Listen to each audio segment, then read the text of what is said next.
Okay. அன்புக்குரியவர்களே, இன்னைக்கு ஒரு ரொம்ப இன்ட்ரெஸ்டிங்கான ஒரு டாபிக். இறை வார்த்தையின்படியா உங்களை இன்னைக்கு சந்திச்சதுல எனக்கு ரொம்ப சந்தோஷம். நீங்களும் அதே மாதிரி ஒரு மகிழ்ச்சியான, அமைதியான, சமாதானமான மனநிலையில இந்த நேரத்துல இருக்கணும்ன்றத கடவுளுடைய ஒரு பெரிய விருப்பமா இருக்குது. இந்த நேரத்துல நம்ம கேமரா இதை பத்தி நிறைய இடங்கள்ல கேள்விப்பட்டிருக்கோம், பார்த்திருக்கோம். நம்முடைய சிறு வயதுல எல்லாம் வந்துட்டு போட்டோ ஸ்டூடியோ, அங்க போய் போட்டோ எடுப்போம். நல்ல விஷயமோ இல்ல ஒரு மனதுக்கு சந்தோஷம் இல்லாத சில விஷயங்களை கூட நம்ம போட்டோல பிடிச்சிருக்கோம், போட்டோ எடுத்திருக்கிறோம். அதுக்கப்புறம் வந்துட்டு ஸ்லோவா வந்துட்டு டெக்னாலஜி இம்ப்ரூவ் ஆக ஆக என்னாச்சு, நம்மளுடைய மொபைல்லையே கேமரா வந்துச்சு. டேப்லெட்ல கேமராஸ் இருக்குது. அப்புறம் வந்துட்டு ரஃபயல், அதுக்கப்புறம் வந்து லேப்டாப்ல கேமரா இருக்குது. ஸோ இந்த கேமரா எல்லாம் வந்து பயங்கர பவர்ஃபுல்லா, எல்லாம் நல்ல விஷயமாகட்டும் கெட்ட விஷயமாகட்டும், நமக்கு பிடிச்சது பிடிக்காது எல்லாத்தையும் இன்னைக்கு போட்டோ எடுக்காம நம்ம விடுறதே கிடையாது. கரெக்ட் தானே? இப்படி இருக்கிற ஒரு சிச்சுவேஷன்ல இந்த கேமரா எப்படி வந்துச்சுன்ட்டு எனக்கு ஒரு சின்ன ஒரு இது கிடைச்சது. என்னன்னா, உடலுக்கு கண்ணே விளக்கு அப்படின்னு ஒரு இறை வார்த்தை சொல்லுது. இதை கொஞ்சம் தியானிக்கிறப்ப பாத்தீங்கன்னா, என்னுடைய கண் இன்னைக்கு எப்படி இருக்குது, இந்த கண்ணை வச்சுதான் வந்துட்டு maybe camera, photo studio, camera இதெல்லாம் வந்துட்டு இந்த விஞ்ஞான உலகத்துல பறவையை வைத்து எப்படி விமானத்தை வந்துட்டு அவங்க செய்யறதுக்கு முயற்சி பண்ணாங்களோ, நம்முடைய கண்ணை கொண்டு இந்த கேமரா உருவாக்கப்பட்டிருக்கலாம் அப்படின்னு எனக்கு ஒரு இறை வார்த்தையின் வழியா மனதுல ஒரு எண்ணம் கடந்து வந்தது. எப்படின்னு பாக்குறீங்களா? அதை இன்னைக்கு கொஞ்சம் படிப்போம், அதை கொஞ்சம் தியானிப்போம். இயேசுவின் நாமத்தினால இங்க கூடியிருக்கிற எல்லாருக்கும் வாழ்த்துக்கள் சொல்றேன். ஓகே. லூக்கா அதிகாரம் 11 இறை வார்த்தை 33 36 முடிய. லூக்கா அதிகாரம் 11 இறை வார்த்தை 33 முதல் 36 வரை. எவரும் விளக்கை ஏற்றி நிலவரையிலோ மரக்காலுக்குள்ளோ வைப்பதில்லை, மாறாக அறையின் உள்ளே வருவோர்க்கு ஒளி கிடைக்கும்படி அதை விளக்கு தண்டின் மீது வைப்பர். உங்கள் கண் தான் உடலுக்கு விளக்கு. உங்கள் கண் நலமாயிருந்தால் உங்கள் உடல் முழுவதும் ஒளி பெற்றிருக்கும். அது கெட்டு போனால் உங்கள் உடல் இருளாயிருக்கும். ஆகையால் உங்களுக்கு ஒளி தர வேண்டியது இருளாயிராதவாறு பார்த்து கொள்ளுங்கள். உடலின் எப்பகுதியிலும் இருளின்றி உங்கள் உடல் முழுவதும் ஒளியாயிருந்தால் விளக்கு சுடர் முன் நீங்கள் ஒளிமயமாய் இருப்பது போல் அனைத்தும் ஒளிமயமாய் இருக்கும். லூக்கா அதிகாரம் 11 இறை வார்த்தை 33 36 முடிய. இப்படி கண்ணை பற்றி, அது கண் தான் உடலுக்கு விளக்கு, அது எப்படி ஒளி தருது, உடலே ஒளியா எப்படி மாற முடியும்ன்றத இந்த வசனங்கள்ல சொல்லப்பட்டிருக்குது. இப்ப நம்முடைய கண்ணை எடுத்துக்கிட்டோம்னா, இந்த 2 கண்களும் ஒரு சிசிடிவி மாதிரி ஆப்ரேட் ஆயிட்டு இருக்கு. நம்ம எங்க போனாலும் சரி, நம்ம பார்க்கின்ற காட்சிகள் அதை எல்லாத்தையும் நம்ம என்ன செய்யறோம், உள்வாங்குகிறோம். உள்வாங்கி அந்த காட்சிகள் எல்லாம் வந்துட்டு இருதயத்துல, சிந்தனையில நாம சேமிச்சு வைக்கிறோம். நம்ம சேமிச்சு வைக்கணும்னு நினைக்கலன்னா கூட ஆட்டோமேட்டிக்கா அது அங்க சேவ் ஆகிட்டு இருக்குது. இதுதான் வந்துட்டு ஆக்சுவலா நமக்குள்ள நடக்குது. நம்ம என்ன மாதிரி காட்சிகள் பார்த்தாலும், அது நன்மையானதோ தீமையானதோ, எல்லா வகையான காட்சிகளும் இப்படி உள்ளுக்குள்ள நமக்கு ஸ்டோர் ஆகிக்கிட்டே இருக்குது. கண் மூலமா உள்வாங்கப்படுது. இப்ப நம்ம ஸ்டோரேஜ்ன்னு சொன்னா நமக்கு ஒரு ஐடியா, என்னென்ன நம்மலாம் ஸ்டோர் பண்ணுவோம் அப்படின்னு பாத்தீங்கன்னா, உணவுப் பொருட்களை ஸ்டோர் பண்ணுவோம், ஆடைகள், வெளிநாடுகள்ல இருந்து வரவங்க தாய் நாட்டுக்கு வரப்ப அவங்களுக்கு அந்த 1 வருடத்திற்கு தேவையான ஆடைகள், உணவுப் பொருட்கள், இன்னும் பல விஷயங்கள், அவங்களுக்கு தேவையானதை எல்லாத்தையும் வாங்கி இங்க கொண்டு வந்து சேவ் பண்ணுவாங்க. இப்ப கூட உள்நாட்டுல இருக்கிறவங்களும் ஒரு சேல்னு போட்டுட்டா போதும், அந்த சேல் வந்துட்டு மளிகை கடையிலே ஆகட்டும், இல்ல டிபார்ட்மெண்ட் ஸ்டோர்லயே ஆகட்டும், இல்ல துணிக்கடையிலே ஆகட்டும், எங்க நல்லது கிடைக்குது அப்படின்னு நமக்கு தெரிஞ்ச உடனே, விலை குறைவா கிடைக்குது அப்படின்னு தெரிஞ்ச உடனே உடனே போய் நாம பார்ப்போம். பார்த்தா ஆனா நம்ம உடனே வாங்கிட மாட்டோம். அது ஃபர்ஸ்ட் தரமா இருக்கான்னு பார்ப்போம், அந்த விலைக்கு தக்கதாக அது இருக்கிறதா அப்படின்னு பார்ப்போம், அழகா இருக்கான்னு பார்ப்போம். இப்படிப்பட்டதை வந்துட்டு நம்ம, அது உணவுப் பொருட்கள் ஆகட்டும், தண்ணீர், ஆடைகள், அணிகலன்கள் எதுவா இருந்தாலும், உலக ரீதியான நம்மளுடைய அவசியத்துக்கு தேவைப்படுவது எதுவாக இருந்தாலும் நம்ம அதை வந்துட்டு வாங்குறோம். சரிங்களா? இதுல இந்த நல்லதுன்றத நம்ம எப்படி நினைக்கிறோம் தெரியுங்களா? எந்த ஒரு குறியீட்டுல கொண்டு வரோம் தெரியுங்களா? அது பார்க்க அழகா இருக்கணும், தரமானதா இருக்கணும், நம்ம வாங்க வேண்டிய விலைக்கு ஏற்றதா இருக்கணும். இப்படியெல்லாம் இருந்துச்சுன்னா இது நல்ல பொருள் அப்படின்னு சொல்லி நாமளும் வாங்குவோம், பிறருக்கும் அதை பரிந்துரை செய்வோம். இதை வாங்குங்க, நல்லா இருக்குது அப்படின்னு. ஓகேங்களா? இப்ப ஆனா இறை வார்த்தை என்ன சொல்லுது பார்த்தோம்னா, ஒருவர் நம்ம எல்லாரும் படிச்சிருப்போம், நற்செய்தியில வரக்கூடிய ஒரு சம்பவம். இயேசு கிறிஸ்துவை பார்த்து நல்ல போதகரே அப்படின்னு சொல்றாரு. உடனே இயேசு கிறிஸ்து அவருக்கு என்ன பதில் சொல்றாருன்னு உங்க எல்லாருக்கும் நல்லாவே தெரியும். ஏன் என்னை நல்லவன் என்று அழைக்கின்றாய்ன்னு சொல்றார். நல்ல போதகரேன்னு சொல்றாரு. பிதா ஒருவர் மாத்திரமே நல்லவர்னு அந்த நபருக்கு அவர் பதில் சொல்றார். பாத்தீங்களா? இறை வார்த்தையில பிதாவை மாத்திரமே நல்லவர், நிறைவுள்ளவர்னு நம்ம அந்த ஒரு குறியீட்டுக்குள்ள கொண்டு வரோம். சரிங்களா? ஆக பிதா செய்த, பிதா சொன்ன, பிதா கட்டளையிட்ட இவை மாத்திரமே நல்லவை. ஆனா நம்ம உலக ரீதியா நல்லதுன்னு ஒரு கணக்கு வச்சிருக்கோம் பாருங்க. இந்த இடத்துல அதை சிந்திச்சு பாருங்க. ஆக இறை வார்த்தைக்கு உட்பட்டு பிதா செய்த அத்தனையுமே நல்லவை. நாம நல்லதுன்னு சொல்லணும்னா இதன் அடிப்படையில சிந்திச்சுதான் இது நல்லதுன்னு சொல்லணும். அப்படி இல்லாததை நம்ம நல்லதுன்னே சொல்லக்கூடாது. அதுக்கும் இறைவார்த்தை என்ன தெரியுமா சொல்லுதுங்க? நல்லது கெட்டதுன்னு நம்ம எதிர்மறைக்கு ஆப்போசிட்ல படிப்போம். ஆனா குட் பேட் அப்படி படிப்போம். ஆனா இறைவார்த்தை என்ன சொல்லுதுன்னா, கெட்டதுன்னு சொல்லல, அதுக்கு ஒருபடி மேல இறைவார்த்தைக்கு எதிரான எல்லா செயல்பாடுகளும் நச்சுத்தன்மை உடையது. ஈவ்லிஷ் திங்ஸ் அப்படின்னு ஆங்கிலத்துல குறிக்கப்படுறது இறை வார்த்தையில. ஆக நம்ம உலக ரீதியா கூட நல்லது கெட்டதுன்னு சொல்றோம். ஆனா இறை வார்த்தை என்னது சொல்லுது? நல்லதுக்கு எதிர்ப்பதமா ஈவ்லிஷ் திங், நச்சுத்தன்மை வாய்ந்த அப்படின்னு சொல்லுது. எதெல்லாம் நச்சுத்தன்மை வாய்ந்தது தெரியுங்களா? தரம் இல்லாத, மட்டமான, அசிங்கமான, நம்ம எதெல்லாம் நல்லதுக்கு குறியீடு கொடுத்தோம், தரமான, அழகான, விலை மதிப்புள்ளன்னு சொன்னோம் பார்த்தீங்களா? அதுக்கு அப்படியே எதிர்ப்பதமா கொண்டு வாங்க. தரம் இல்லாத, மட்டமான, அசிங்கமான, நச்சுத்தன்மை வாய்ந்த, விஷத்தன்மை வாய்ந்த, இதெல்லாம் என்னதுன்னா ஈவ்லிஷ் திங். ஆக இன்னைக்கு நாம இந்த கண்களின் வழியாக எதை பார்த்து கொண்டிருக்கின்றோம்? ஒரு நிமிஷம் நம்ம கொஞ்சம் யோசிச்சு பார்ப்போம். இந்த இடத்துல தரமில்லாத விஷயங்களை பார்க்கிறோமா? இறைவார்த்தைக்கு எதிரானதை பார்க்கிறோமா? மட்டமான விஷயங்களை பார்க்கின்றோமா? வாயால் சொல்ல முடியாத கெட்ட விஷயங்களை பார்த்து கொண்டிருக்கின்றோமா? இதுதான் இன்னைக்கு ஒரு முக்கியமாக நாம சிந்திக்க வேண்டியது.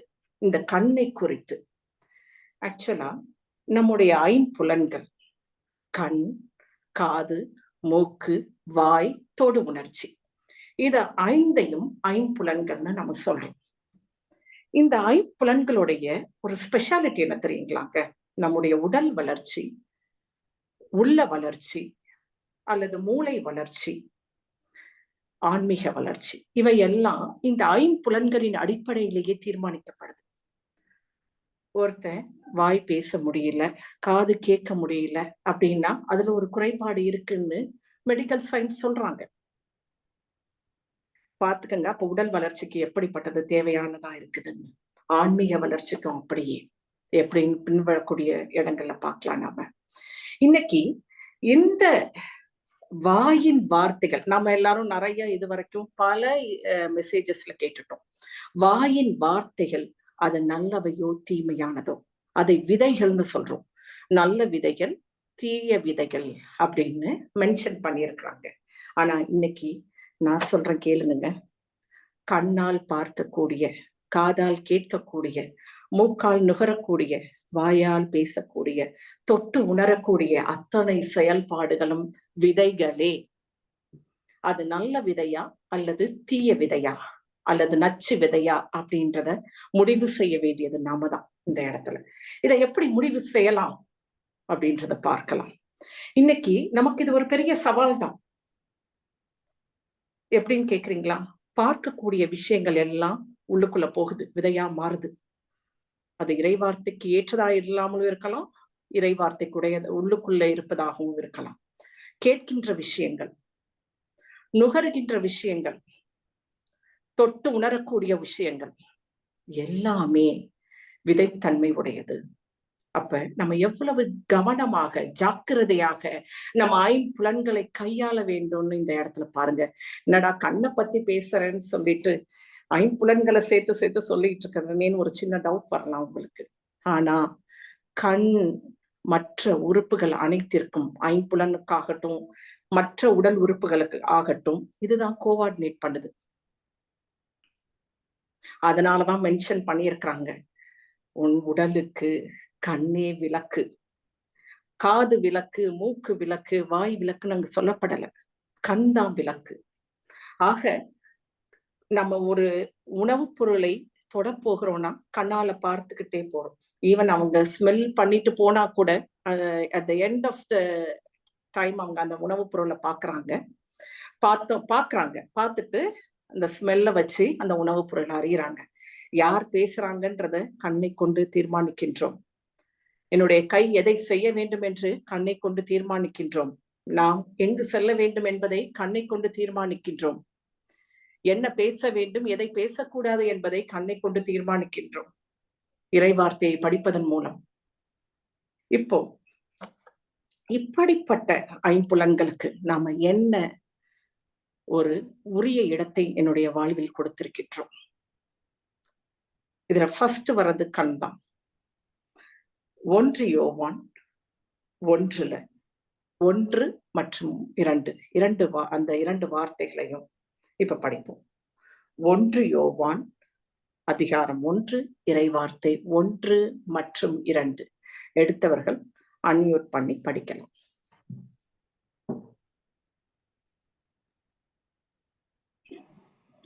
ஒன்னு தானே சிஸ்டர்? தொடக்க முதல் இருந்த வாழ்வு அளிக்கும் வாக்கை நாங்கள் கேட்டோம், கண்ணாலே கண்டோம், உற்று நோக்கினோம், கையால் தொட்டு உணர்ந்தோம். வெளிப்படுத்தப்பட்ட அந்த வாழ்வை நாங்கள் கண்டோம், அதற்கு சான்று பகர்கிறோம். தந்தையோடு இருந்ததும் எங்களுக்கு வெளிப்பட்டதுமான அந்த நிலைவாழ்வு பற்றி உங்களுக்கு அறிவிக்கிறோம். இதுல தொடக்க முதல் இருந்த வாக்கை இயேசு கிறிஸ்துவை புனித யோவான் சான்று பகர்கிறார். எப்படி சொல்றாரு பாருங்க. அவரை தொடக்க முதல் இருந்த வாக்கை நாங்கள் கண்டோம், கேட்டோம், உற்று நோக்கினோம், கையால் தொட்டு உணர்ந்தோம், அவரை பற்றி சான்று பகர்கின்றோம். ஆக ஐம்புலன்களையும் கொண்டு இந்த இடத்துல அவரு யாரை பற்றி சான்று பகர்கின்றார்? இயேசு கிறிஸ்துவை பற்றி. கண்ணால் சான்று பகர்கின்றார், காதால் கேட்டதை சான்று பகர்கிறார், தொட்டு உணர்ந்ததை சான்று பகர்கின்றார், உலகமெங்கும் சென்று சாட்சியப்படுத்தியதை சான்று பகர்கின்றார். ஆக இப்ப நம்ம இவ்வளவு நேரமும் ஐம்புலன்களுடைய தன்மையை பத்தி பேசிட்டு இருக்கிறது. இந்த இடத்துல நமக்கு இன்னும் இந்த இறைவார்த்தை நமக்கு ஒரு கிளாரிட்டியை கொடுக்குது. இந்த நேரத்துல இப்ப நமக்கு ஒரு டவுட் உள்ள வந்திருக்கும். என்ன டவுட்னா, இப்ப நம்ம இந்த உலகத்துல வாழ்ந்துகிட்டு இருக்கிறோம். இப்ப நடந்து நம்ம கோவிலுக்குள்ள போறோம், இப்ப நம்ம மக்களை பாக்குறோம், அவங்க பேசுறத கேட்கிறோம், அவங்க கூட நாம பேசுறோம். இதெல்லாம் செய்துதானே ஆகணும். கண்டிப்பா இதெல்லாம் செய்யணும், செய்ய வேண்டாம்னு நான் சொல்லல. ஆனா இறை வார்த்தைக்கு எதிரானதை பார்க்காதே, இறை வார்த்தைக்கு எதிரானதை கேட்காதே, இறை வார்த்தைக்கு எதிரானதை பேசாதே, இறை வார்த்தைக்கு எதிரானதை தொட்டு உணராதே, இறை வார்த்தைக்கு எதிரானதை நுகராதே. அந்த இடத்துல நம்ம நிக்க கூடாது. இறை வார்த்தைக்கு எதிரான விஷயங்கள் நடக்கிறத பார்க்கக்கூடிய இடத்துலயோ, கேட்கக்கூடிய இடத்துலயோ, பேசக்கூடிய இடத்துலயோ, தொட்டு உணரக்கூடிய இடத்துலயோ, நுகரக்கூடிய இடத்துலயோ நாம இருக்கக்கூடாது. அப்படி நிக்கிறப்ப அது நம்மை பாதிப்பதற்கு முயற்சிக்கும். அந்த விஷயம் நாம் அதை கடந்து செல்ல வேண்டும். தொடக்கத்தில் இருந்த வாக்கை நாங்கள் கண்டோம், தொட்டு உணர்ந்தோம், கேட்டோம்னு இயேசு கிறிஸ்துவோடு இருந்த உறவை புனித யோவான் 1 யோவான் 1 மற்றும் 2 இறைவார்த்தையில அவர் சான்று பகர்றார். நாமும் இந்த சான்றை பகர்வதற்காகவே அழைக்கப்பட்டவர்கள். இப்ப எதுதாங்க உண்மை அப்படின்ற ஒரு எண்ணம் நமக்குள்ள வரும். யோவான் 17:17 உமது வார்த்தையே உண்மை அப்படின்னு இயேசு கிறிஸ்து சொல்றார். உமது வார்த்தையே உண்மை. பிதா கிட்ட சொல்றார். பிதாவோடு அவர் ஜெபிக்கிற மாதிரி இந்த யோவான் 17வது அதிகாரம் இருக்கும். சரிங்களா? அந்த வார்த்தை, அந்த இடத்துல அவரு இந்த வார்த்தைய மென்ஷன் பண்றாரு. உம்முடைய வார்த்தையே உண்மை. இந்த உண்மை, இந்த இறை வார்த்தை தான் என்னுடைய வாழ்க்கையில ஒரு குறியீடா இருக்கணும். உண்மைக்கு குறியீடா, நல்லதுக்கு குறியீடா இருக்கணும். நான் முதல்ல சொன்னேன் பாத்தீங்களா? என்ன சொன்னேன்? தரமா இருக்கணும், அழகா இருக்கணும், விலைக்கு உரியதா இருக்கணும். இதெல்லாம் தான் நம்ம நல்லது அப்படின்ற ஒரு குறியீடு வச்சிருக்கோம். இதுக்கெல்லாம் தயவு செய்து அது வைக்காதீங்க. இறை வார்த்தை மாத்திரமே குறியீடா வைங்க. நம்முடைய வாழ்க்கையில, செயல்கள்ல, ஐம்புலன்களை உபயோகிக்கிற இடத்துல, ஸ்பெஷலா கண்ணை உபயோகிக்கும் இடத்தில். இப்ப போன வாரம் திங்கட்கிழமை நம்ம சகோதரர் ஏசா யாக்கோபு பற்றி சொன்னார். ஏசா வராரு, மிகுந்த பசியோட வராரு. அப்ப யாக்கோபு கூழ் காய்த்து கொண்டிருக்கிறார். அப்போ அவர் என்ன நடக்குது? அந்த அதிகப்படியான பசியினால தன் தலைமகனுடைய உரிமையை அவர் இழக்கிறார். என்ன யாக்கோபு கேட்கிறாருன்றத சரியா புரிஞ்சுக்காம ஈஸியா விட்டு கொடுக்கிறாரு. அதுக்கு காரணம் என்ன? உடம்புல, வயிற்றுல இருந்த பசி அவரை தாக்கி, அந்த வாசனை அவருடைய முகத்தை, அவருடைய மூக்கை நுகர வச்சு, சாப்பிட்டே ஆகணும், இந்த சாப்பிடுறதுக்கு முன்னாடி எது வந்தாலும் சரி, அதெல்லாம் ஒண்ணுமே கவனத்துல இல்லை அவருக்கு. எவ்வளவு ஈஸியா ஒரு தலைமகனுடைய உரிமையை அவர் அந்த இடத்துல இழந்து போனார். இத பத்தி அதிகமா சொல்ல வேணாம். போன வாரம் மண்டே பிரதரே அதை பத்தி சொன்னாங்க. நாம் இதை போல பசிக்குள்ளாகி வாசனையை நுகர்ந்து எதையெல்லாம் இழந்திருக்கிறோம், என்னெல்லாம் பேசியிருக்கிறோம் இறைவார்த்தைக்கு எதிரா. மூக்கை இந்த இடத்துல எப்படி மென்ஷன் பண்றாங்க, நம்ம இதை எப்படி அப்ளை பண்ணணும்ட்டு உங்களுக்கு ஒரு யோசனை வந்ததுன்னா அதுக்காக தான் இந்த எடுத்துக்காட்டை இந்த இடத்துல நான் சொல்றேன். ஆக அன்புக்குரிய சகோதர சகோதரிகளே, நான் இப்ப என்ன செய்யணும்? என்னுடைய வாழ்க்கையில எதை உண்மையா நான் எடுத்துக்கொள்ளணும்? இறை வார்த்தையே உண்மை. அதுதான் நமக்கு ஆதி முதல் அந்தம் வரை என்னுடைய வாழ்க்கைக்கு அதுவே பேஸ், அதுவே அடிப்படை, அதுவே அடித்தளம். திருப்பாடல் 119 105 என்ன சொல்லுது?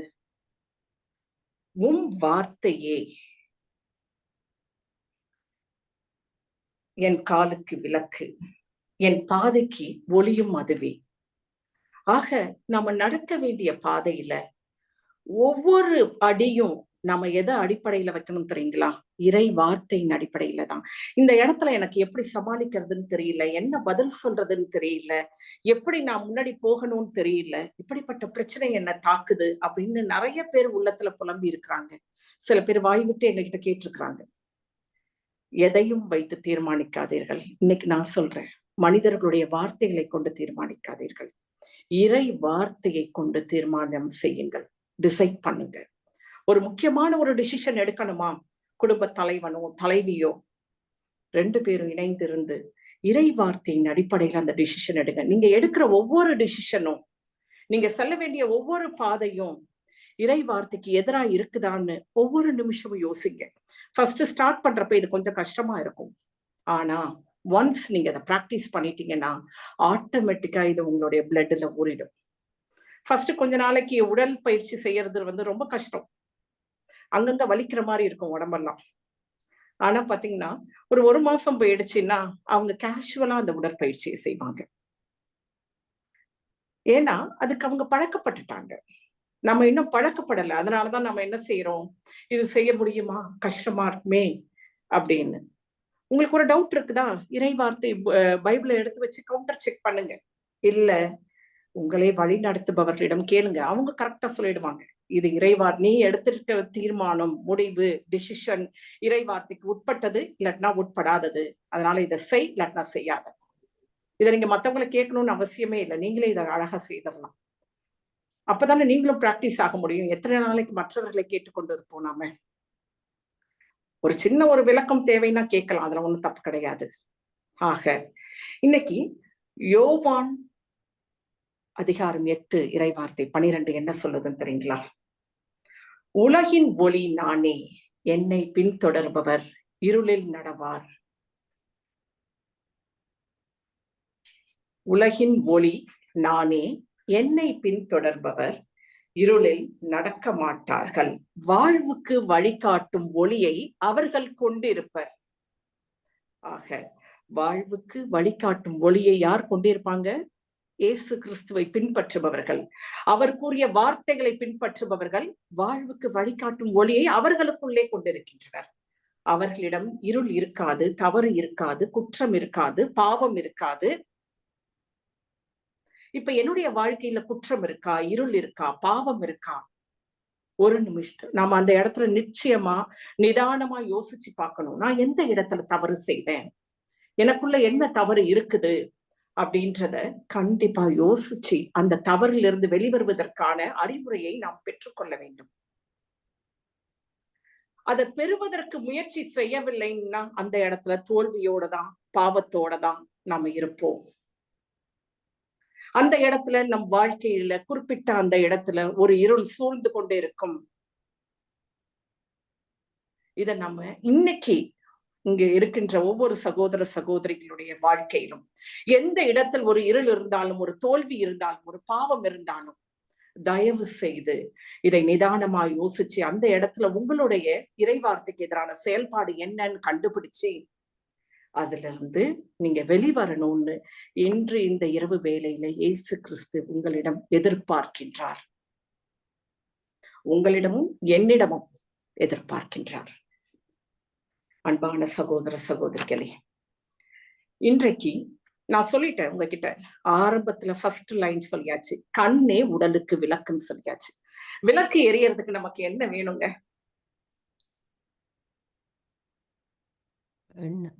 எண்ணெய். என்ன வேண்டும்? எண்ணெய் வேண்டும்.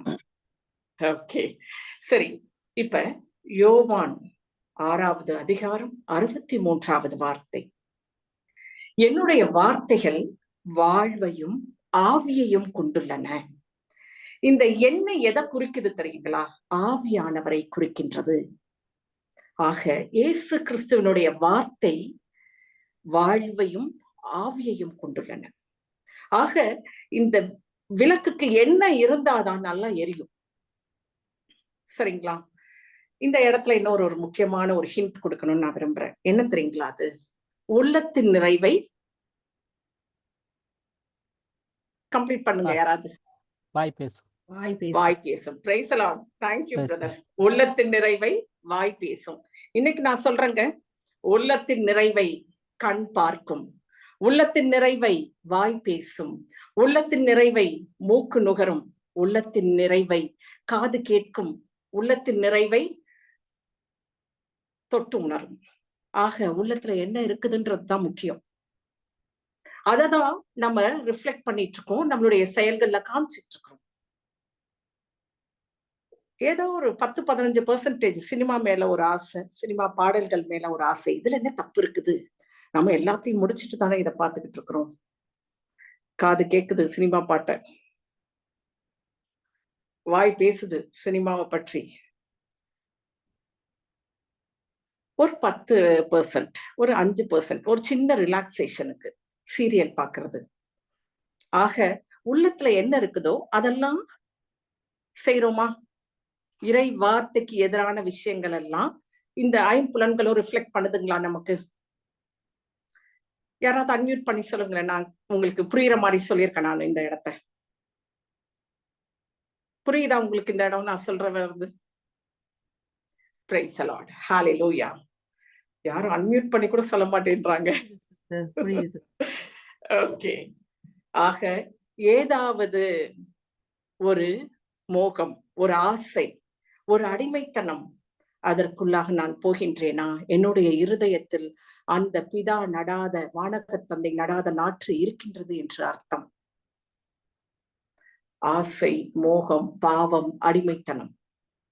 ஏன்னா இதெல்லாம் வாய் மட்டும் பேசுறது இல்ல, மற்ற புலன்களும் செய்கின்றது. இதனுடைய அடிப்படையில் அது செயல்படுகின்றது.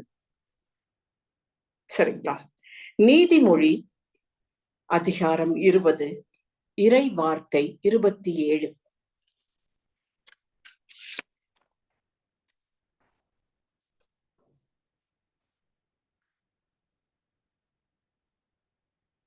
இந்த வார்த்தையை யாராவது எடுத்து படிங்களேன், எடுத்தவங்க. ஆண்டவர் மனிதருக்கு தகுந்த ஆவி ஒரு விளக்கு, தந்துள்ள ஆவி ஒரு விளக்கு, அது அவர்களின் உள்ளத்தில் இருப்பதையெல்லாம் ஆய்ந்தறியும். இன்னும் ஒரு முறை படிங்க. ஆண்டவர் மனிதருக்கு தந்துள்ள ஆவி ஒரு விளக்கு, அது அவர்களின் உள்ளத்தில் இருப்பதையெல்லாம் ஆய்ந்தறியும். Thank you sister. இருதயத்தின் நிறைவையே நம்முடைய ஐம்புலன்களும் வெளிப்படுத்துகின்றது அப்படின்னு நம்ம சொல்லியாச்சு. இதை எப்படி கண்டுபிடிக்கிறது? என்னுடைய இருதயத்துல என்ன இருக்குன்றதை எப்படி கண்டுபிடிக்கணும் தெரியுங்களா? நம்முடைய ஆவி கடவுள் கொடுத்திருக்கின்ற ஒரு விளக்கு. அந்த விளக்கினுடைய வெளிச்சத்துல என்னுடைய இருதயத்துல என்ன இருக்குன்றத கண்டுபிடிக்கணும். ஏன் கண்டுபிடிக்கணும்னா, என்னுடைய செயல் என்னுடைய இருதயத்துல இருந்துதான் பிறக்குது. நான் என்னுடைய எல்லா அது இறைவார்த்தைக்கு உட்பட்ட செயல்களா இருந்தாலும், இறைவார்த்தைக்கு உட்படாத செயல்களா இருந்தாலும் இருதயத்துல இருந்து பிறக்குது. வெறும் வார்த்தைகள் மாத்திரம் இல்ல, காட்சிகளும் பேச்சுகள் எல்லாம் அங்கிருந்து தான் பிறக்குது. அப்ப என்னுடைய இருதயத்தை ஒரு காவல்காரன் போல கடவுள் கொடுத்திருக்கின்ற ஆவியின் வெளிச்சத்தில் நான் ஆராய்ந்து கொண்டிருக்க வேண்டும். எனக்கு இப்படி ஒரு பாவம், ஒரு அடிமைத்தனம், ஒரு தவறு, ஒரு குற்றம், என்னுடைய வாழ்வுல வர்றதுக்கு என்னுடைய இருதயத்துல என்ன இருக்குது, இறை வார்த்தைக்கு எதிரான செயல்பாடு என்ன இருக்குன்றத ஆவியினுடைய வெளிச்சத்துல நம்ம பார்க்கணும். அதை பார்த்து அந்த பிதா நடாத அந்த நாற்றுக்களை நம்ம வேரோடு கலைந்து இறை வார்த்தைகளை நம்ம படிக்கும் பொழுது கண்ணுக்கு அது ஒரு எரிபொருளை கொடுக்கின்றது. எப்படின்னு பார்க்கலாமா? இன்னைக்கு பாத்தீங்கன்னா, நான் சொல்லிட்டேன் கண் தான் உடலுக்கு விளக்குன்னு சொல்லிட்டேன். ஆனா இன்னைக்கு இப்ப மெசேஜ கேட்கிறோம், 2-3 நாள் நம்ம விடாம இறை வார்த்தையை படிக்கிறோம், எல்லாம் செய்யறோம். ஆனா 4வது நாள் ஒரு சோர்வு வந்துடும். 3 நாள் கண்ணு விளக்கா இருந்துச்சு, 4வது நாள்ல ஃபியூஸ் புடுங்கின மாதிரி ஆயிடுச்சு. ஏன்னா அன்னைக்கு எதுவுமே படிக்கல, ப்ரேயர் பண்ணல, எதுவுமே செய்யல. இந்த சோர்வு நம்ம வெளிப்படையா நம்ம ஒரு ப்ராப்ளத்தை சரி பண்ண முயற்சிக்கிறோம். ஒரு புண் இருக்குது, அந்த புண்ணை மேலோட்டமா மருந்து தடவிக்கிட்டே இருந்தா சரியாகுமா? ஆகாது. அதை கட் பண்ணி உள்ள இருக்கிற சீலெல்லாம் எடுத்து சரியான ஒரு மருத்துவத்தின் அடிப்படையில அதுக்கு மருந்துட்டு பராமரிச்சாதான் அந்த புண் ஆறும். அதே போல என்னுடைய இருதயத்தை நான் சரியாக வைத்திராத போது, இறைவார்த்தைக்கு ஏற்றாற் போல வைத்திராத போது, பலவிதமான உலக இச்சைக்கான நாற்றுகள் என்னுடைய இருதயத்துல இருக்கும்போது எப்படி என்னுடைய ஐம்புலன்கள் சரியா செயல்பட முடியும்? ஆக ஃபர்ஸ்ட் இருதயத்தை சரி பண்ணுவோம். அப்ப ஆட்டோமேட்டிக்கா நம்முடைய ஐம்புலன்கள், எஸ்பெஷலி கண், சரியாக அந்த கண்ணுக்கு ஒளி கிடைக்கும். ஒரு வண்டி ஓடணும்னா ஒரு ஃபியூவல் வேணும், ஒரு எரிசக்தி அங்க தேவைப்படுது. எல்லாவற்றுக்கும் அப்படிதான். சரியான முறையில் இந்த கண் என்ற விளக்கு எரிய வேண்டும் என்றால் அதற்கு எண்ணெய் வேண்டும். எண்ணெய் எங்க இருந்து வரணும்? இருதயத்துல இருந்து தான் வந்தாகணும் நமக்கு. இந்த இடத்தை கரெக்டா நம்ம புரிஞ்சுக்கணும். இருதயத்தை சரி செய். இப்ப நம்முடைய அனைத்து உடல் உறுப்புகளும் கண்ணோடு தொடர்பு கொண்டதா இருக்கிறது, நேரடி தொடர்பு கொண்டதா இருக்குது. அப்ப கண்ணை நலமாக வைத்துக்கொள், கண்ணை ஒளியாக வைத்திருந்தால் என்னுடைய உச்சந்தலையிலிருந்து உள்ளங்கால் வரை நான் ஒளி உடையவளாக இருப்பேன், நலமானவளாக இருப்பேன். இறை வார்த்தைக்கு உட்பட்டதையே காண்பவளாக, கேட்பவளாக, நுகர்பவளாக, பேசுபவளாக, கேட்பவளாக இருப்பேன். கண்ணு இப்ப ஆன்ல இருக்குதா ஆஃப்ல இருக்குதா, அது நாம் எப்படி வச்சிருக்கோன்றதை பொறுத்து. என்னுடைய கண்ணை நான் ஒளியாக மாற்ற என்னுடைய இருதயத்தை ஆவியின் வெளிச்சத்தில் நான் சோதித்து பார்க்க வேண்டும். என்னுடைய பாதைக்கு இறை வார்த்தையை விளக்குன்னு சொல்லியாச்சு.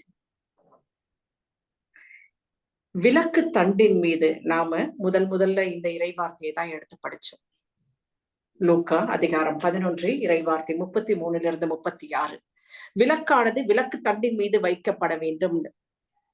ஆக ஒரு விளக்கு தண்டின் மீது வீட்டிற்குள் நாம ஒளித்து வைக்காமல் விளக்கு தண்டின் மீது வைத்தாதான் அங்கு ஒளி கிடைக்கும். ஒரு விளக்கு குன்றின் மேல் இட்டால்தான் அந்த நகர் முழுவதும் ஒளிமயமாக இருக்கும். ஒரு கலங்கரை விளக்கமாக நான் இருக்க வேண்டும் என்றால் இந்த ப்ராசஸ கரெக்டா செய்தோம்னா, இந்த செயல்களை சரியா செய்தோம்னா, என்னுடைய பாதைக்கு என்னுடைய இறை வார்த்தையே விளக்காக வைக்க வேண்டும். அப்பொழுது நான் வீட்டில் விளக்கு தண்டின் மீது வைக்கப்பட்ட விளக்காக இருப்பேன், நகரில் குன்றில் மேலிட்ட விளக்காக இருப்பேன், நாடு முழுவதும் ஒரு கலங்கரை விளக்கமாக நான் இருப்பேன். ஹல்லேலூயா, பிரைஸ் தி லார்ட். அப்ப இப்பேற்பட்ட கண்ணை நான் இப்பொழுது எப்படி கையாண்டு கொண்டிருக்கின்றேன், எவ்வளவு மணித்துளிகள் நான் வீணாக்கி கொண்டிருக்கின்றேன். இன்னைக்கு டெக்னாலஜியை நம்ம குறை சொல்லக்கூடாது. டெக்னாலஜி நமக்கு நன்மை செய்யக்கூடியது.